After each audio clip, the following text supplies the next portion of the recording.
you're looking to get into streaming and you're wanting to know, do I really need to buy like an expensive 2 PC setup system or really expensive computer components to have like really good quality on Twitch? Stick around, let's find out.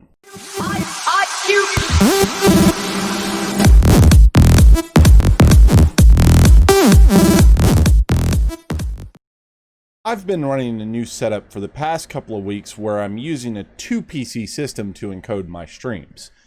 Now, in my gaming PC, I have a Ryzen 9 3950X, 32 gigs of DDR4 RAM, and an RTX 2080 Ti. So you might be asking yourself, why aren't you just using one computer? Well, I wanted to check and see how cheap I could make a 2 PC setup so that for people back there at home, I could make a video for you pretty much just, showing you maybe your old computer shouldn't be thrown away just yet to achieve like really good stream results. Our streaming PC isn't anything special. In fact, the CPU that's in it is a little over 8 years old. Inside the streaming PC, we have an Intel Xeon E3 1240 V2 CPU. There's only 8 gigs of DDR3 RAM, and what's mainly doing the encoding is a low-profile 1050 Ti that's not even using an external power plug. In fact, it's just using the power from the PCI Express port. Now, if that's not amazing, I don't know what else is. Now, since this video is trying to be as low budget as possible, just remember, we're not going to be using anything like a capture card. In fact, in this example, what we're going to be using is a technology called NDI.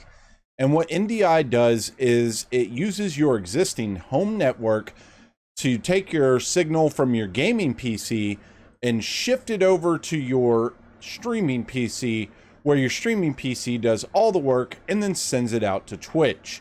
This is how I've configured this system, and NDI is free. Nothing's better than free. Now that we've gotten that out of the way, let's jump into a few games and look at a few different bit rates so you can see what it will look like with your setup. In this video, I'm going to be showing you what it's like to run at 720p, 720p 60, 1080p, and 1080p 60 with different bit rates. I hope this will help you out in your decision and also help you understand that just because you upgraded your gaming PC, maybe with that sweet new Ryzen or Intel CPU and the brand new RTX 30 series, or even just upgraded to the 20 series, you may not need to spend a lot to have a second PC to do all the work for you. The other thing is now with the new RTX 30 series and the Radeon 6000 series, a lot of these older 10 series cards that you can find used on places like eBay or AliExpress might be really affordable. And even if you have the budget to build 2 really expensive computers, if you're just looking to save some money and not even have to do that, you might be able to find this useful for you. So let's get into it.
What the?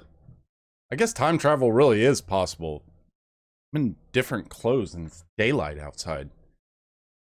Anyway, well, there was all the different bit rates that are most common on Twitch at 1080p 60 FPS. Now what I'm going to show you is the same bit rates, but at 720p 60 FPS.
So there you have it. There's all the 720p 60 FPS bit rates for Twitch.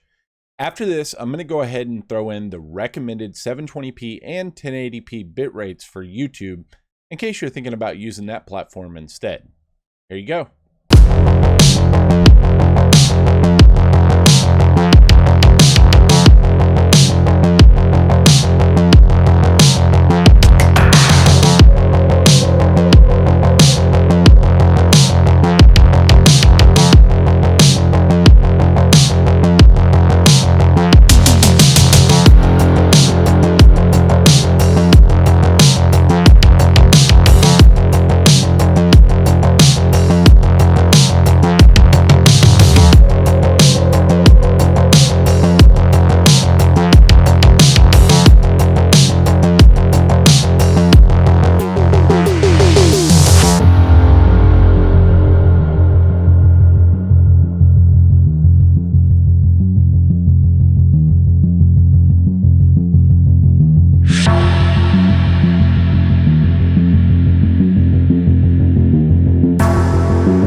So there you have it. There's all the recommended bit rates for YouTube, for 720p, and for 1080p.